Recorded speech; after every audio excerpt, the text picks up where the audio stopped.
6 minutes after 7 o'clock is the time on WHOW on this Thursday morning. 31 degrees and cloudy in Clinton at this time. Local information that makes a difference. Here's your regional weather. Could see some early flurries on this Thursday morning. Otherwise, cloudy with a high of 40 degrees and a calm north-northwest wind today. Cloudy tonight, lows in the upper 20s with a calm north wind.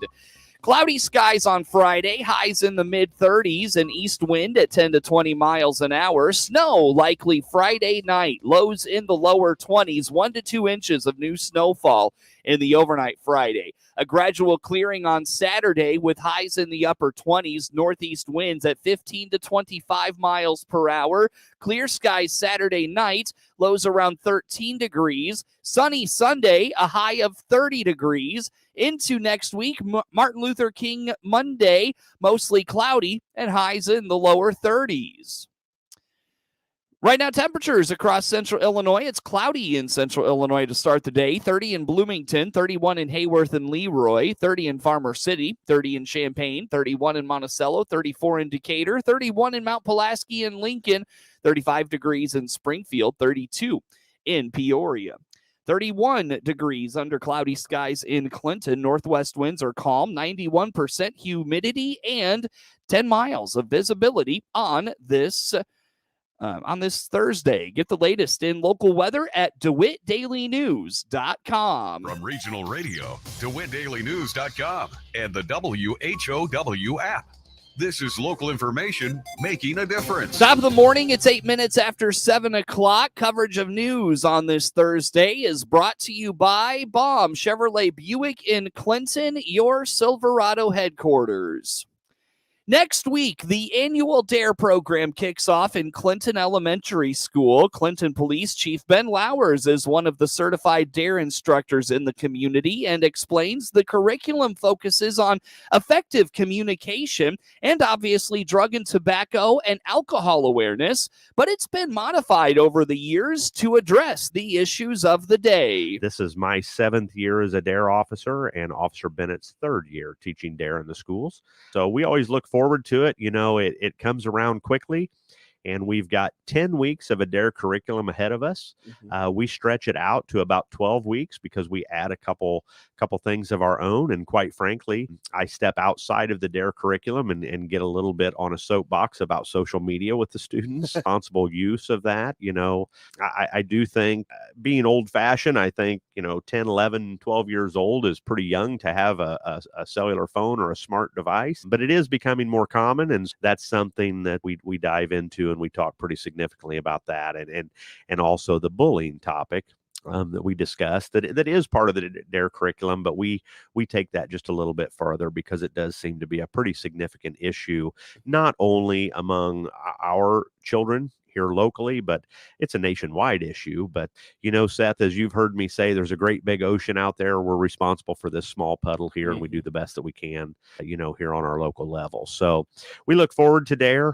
According to Chief Lowers, the DARE program has been under scrutiny due to its effectiveness. He believes even if they impact a small number of individuals, it is worth the investment. The DARE program has come under some scrutiny nationwide, and the question is, does the DARE program work? The initial onset of DARE was drug education, in the early 80s to combat a growing drug problem in California.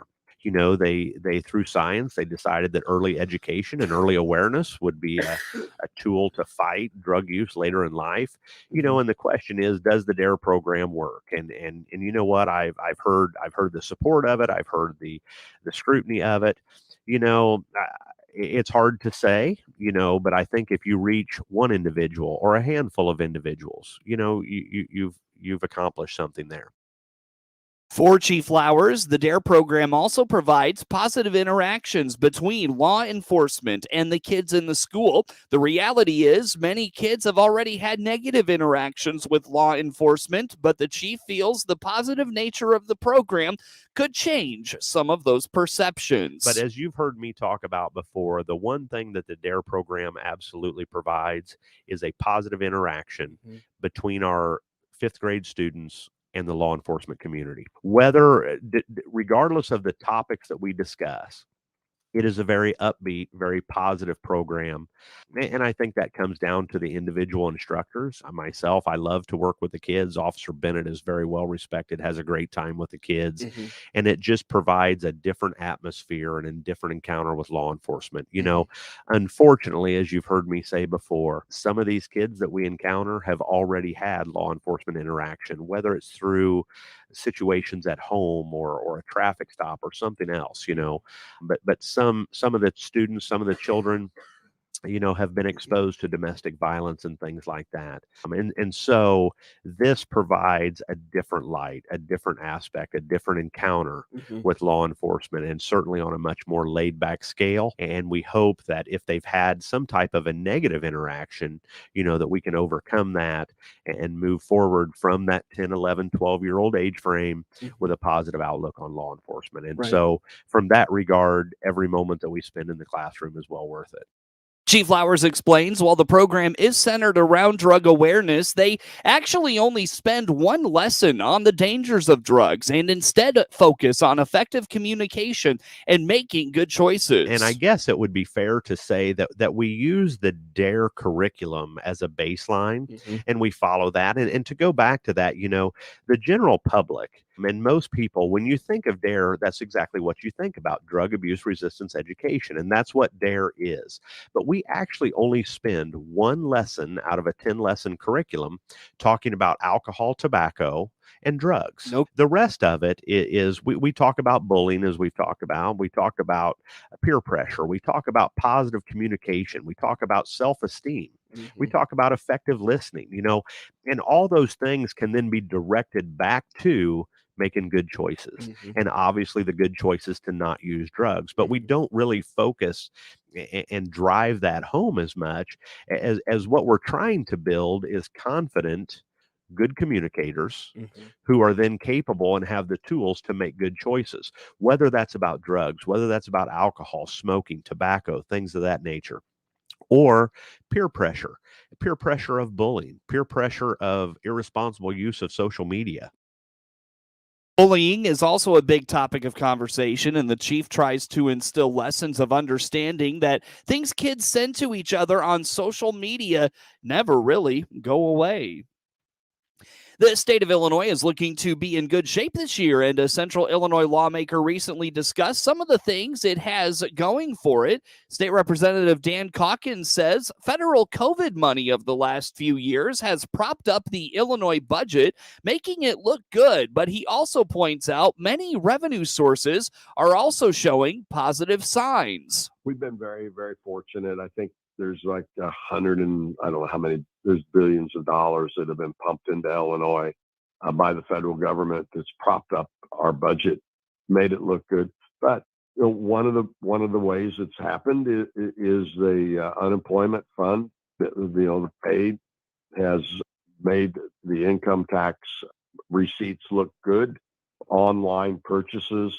When you go buy something online at Amazon or eBay or whatever, the state of Illinois is collecting taxes on the online sales, which is a change, and that's, I think, helped dramatically. Recreational cannabis sales are off the charts, which means that the tax revenue is above anticipated levels. But all of that is not enough, really, to meet the demands, to balance our budget. According to Representative Caulkins, one of the things the governor is proposing to balance the budget is to further increase taxes on Illinois businesses. He adds the new speaker is proposing leaving Springfield for the summer a month in advance of the normal schedule. Yes, one of the telltale signs of that is that the governor is pushing to increase taxes on businesses on top of all of that extra income. So they know, people that are working on this, they know that they have a problem. They're not addressing pension funds. They're not addressing the workman comp insurance fund. They've borrowed money to pay their bills, and that interest accrues. And instead of paying our bills, we're going to have to now pay back the debt that we made. So there's a lot of things to consider, and we have a very short session, as it's set by Speaker Welch.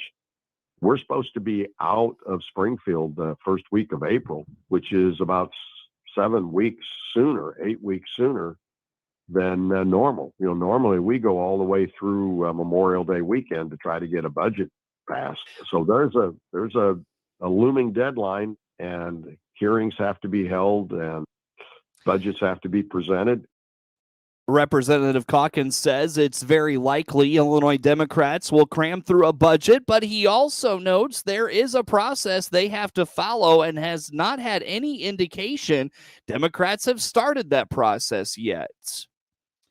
Managing stress is one of the biggest obstacles many have to losing weight, and as we enter a new year, a pharmacist that works closely with some of the top athletes in the country has a few tips on things we can do for ourselves this year.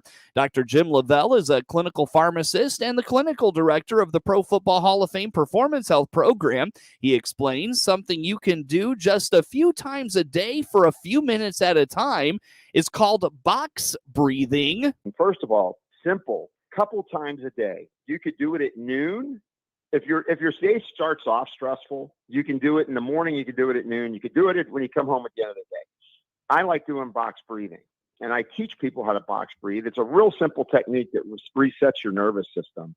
So that's 4 seconds in, hold 4 seconds, 4 seconds out. And when you're exhaling, think of the stress of the day that you've already taken on that you're letting go. And then you hold 4 seconds, and then you breathe 4 seconds, hold 4 seconds, exhale, think of the stress of the day that you're letting go, and then you hold 4 seconds. Sounds weird, but that is being taught by top strength coaches across the world to elite athletes, to all sorts of folks, in order to reset your nervous system. It unloads what's called the sympathetic dominance or fight or flight response. Your diaphragm drops, you oxygenate better, your mind feels more clear and calm.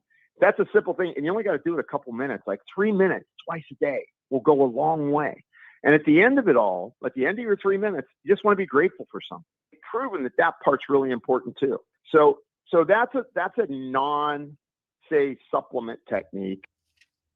If you're looking to add a new supplement to your routine, Dr. Lavelle recommends Relora. He explains this is something you can do for a short-term solution substitute instead of reaching for those starchy, high-calorie comfort foods at the end of the day. If you're looking at, I'd like to try and take a nutrient to help that. Probably the number one nutrient, and it's got an FTC claim. It's really hard to get a claim on a dietary supplement for stress-related weight gain. It's called Relora, Relora, Relora, 250 milligrams, 3 times a day. You'll feel more calm. All of a sudden, you'll notice you don't have to hug the tortilla chip bag when you get home from work. And that can help you break the habit until you get control of it. And then you don't need to take it anymore, right? It's at one point, you'll overcome those kind of lifestyle potholes that you fall into. Those life potholes, as Dr. Lavelle describes, are often things that derail us from the progress we've made to this point in the year. He says even a 10-minute workout of moderate exercise is better than nothing and should be considered no matter how busy we get. Because that's kind of what happens, right? How many people do you know that get rolling for about 3 weeks, and all of a sudden something stressful hits or a big work project hits, and they fall in the pothole. I don't have time to get my workout in. And here's the thing to think about. If you don't have time for a half-hour workout, do a 10-minute workout. Just do something that keeps you tethered to the thought, I am committed to changing my health in this coming year. So if it's not 30 minutes or an hour, it's 10 minutes. I don't care if it's 5 minutes. It's really important to stay tethered to both, I'm going to do something to move. I know that sounds weird, but there's a lot of people that aren't getting anywhere near 10,000 steps a day. They're lucky if they're getting 3,000. And, Kelly Starrett coined a term, which I thought was fantastic. Sitting is the new smoking. I mean, literally, sitting has when you sit for long periods of time, and you don't move and you don't get circulation and don't oxygenate, it has that just drastic consequences on you. And then the other piece to this is, as we talked about, how do I manage that stress, right? Because the big project hit. It's that thought of just taking it a step at a time, working on, hey, I'm going to do this. I'm going to do this little simple breathing technique. I'm going to unload the stress of this. I am going to get it done. Because a lot of times what this ends up bleeding into is sleep time. And so we think about another piece of this puzzle, it's sleep. Sleep's a big deal. And many Americans don't get enough sleep. For example, 5 hours sleep a night, 9 times higher risk of getting a cold or flu. If you struggle with waking up in the middle of the night, worried about the things in the day ahead or the things you left in the day behind, Dr. Lavelle recommends trying melatonin a few hours before going to bed, and put away the phones and tablets for a bit before you go to bed as well. It is 22 minutes after the hour here on this Thursday morning. Cloudy skies in Clinton, 31 degrees at this time. We've got more to come on the WHOW Morning Show. New trucks and SUVs are coming here at Baum Chevrolet Buick in Clinton. This is Scott Baum. Yes, we have new inventory arriving, and you can see what will arrive right on our website. Just click on the pre-order and reserve tab. From there, you will find vehicles in transit and vehicles in production. Or just call our sales staff and we'll help. Find Silverados, Equinoxes, Blazers, including Tahoes and Suburbans, as well as our complete Buick line of SUVs. BaumChevyBuick.com, right from the start. 22 minutes after the hour this morning. Again, I'm Seth Lawrence with you folks today for this expanded local newscast. The state is deploying more than 2,000 healthcare workers to help hospitals with surging COVID cases. At last count, there were more than 7,200 COVID patients in the hospital. Illinois Public Health Director Dr. Ngozi Ezike says this is overwhelming the healthcare system. We have never had this many COVID patients in the hospital at any point in the pandemic, not in spring of 2020, not in the winter of 2020. This is the absolute highest number, and not just by a couple. Illinois Public Health Director Dr. Ezike says staffing is becoming a big issue. They have a significant number of staff that have left the profession because of the exhaustion and the stress and the trauma that they've endured over the last 2 years. We have a large number of people that are quarantining or actively infected themselves. And so that decreases the total number of beds that are even available. In response, additional medical staff are being sent around the state, and COVID response teams are also at the ready. Dr. Ezike adds just 9% of ICU beds are currently available in Illinois. She says that could make it difficult for those getting sick or injured to find the care they need. 9% of hospital ICU beds are available in Illinois right now. And that's an ICU bed for anything, COVID or non-COVID. These beds are not designated. Every hospital bed occupied by someone with COVID who was not vaccinated potentially could have averted that hospitalization. And we're making it difficult for people who are having a heart attack, who end up in a car crash, have their appendix burst, have a cancer-related complication, any kind of medical emergency. We're threatening the ability of those people to get the care they need. Dr. Ezike wants to see a consistent decline in cases and hospitalizations before saying a peak in cases has been reached. 2021 crop production numbers are in, with Illinois posting some record-breaking yields. Illinois was the number 2 corn-producing state last year, just behind Iowa, says crop statistician Mark Schleusner. The estimated corn yield is 202 bushels per acre, up 11 bushels from 2021. This is the second highest corn yield on record for Illinois. Total production of corn in the Prairie State is estimated at 2.19 billion bushels, up 3% from 1 year ago. The state is the top producer of soybeans in the U.S., according to Schleusner. The soybean yield in Illinois is estimated at a record high of 64 bushels per acre, up 4 from last year and steady with the November forecast. Total production of soybeans is also a new record at 673 million bushels, up 9% from 1 year ago. Again, the state remains the top producer in soybeans, with more production is estimated to be more than 672 million bushels, up 9% from 2020. Winter wheat production increased by 36%. Last year was warmer and wetter than normal in Illinois. 2021 ended up as the 10th warmest year on record in the state, with an average temperature of 53.7 degrees. State climatologist Trent Ford says that's remarkable since last February was so cold. So despite the fact that February average temperatures were more than 10 degrees below normal, we still had a year average out, which is a testament to how warm October and December and March were. Ford also says, along with the mild temps, came more severe weather last year. Right now, the preliminary number is 80 tornadoes across the state in 2021. And over the last 30 years, we've averaged about 60. So definitely above average as far as tornado frequency. And that includes the December 10th tornado outbreak, which included Illinois' first tornado-related fatalities in 4 years. Precipitation was a little bit above normal last year, although totals varied widely across the state, especially in northern Illinois, where it was very dry much of the time. The January USDA crop production numbers are released this week. Reaction from the Illinois Department of Agriculture Director Jerry Costello. I think most people are aware we've had a really, really good harvest. 2021 was a overall a good year for agriculture in Illinois. So if we look at corn yield, we ended up down just a little bit from what was forecasted, but we were at 202 bushels an acre on average. Now that's up 11 bushels an acre from last year. It is also the second highest corn yield in Illinois history. So even though it's down a few bushels from what was originally forecasted, it's still just a bumper year for corn yields. As far as soybeans, we were at 64 bushels an acre on average, which is up 4 bushels an acre from last year. If you look at it, this is a record for the state of Illinois.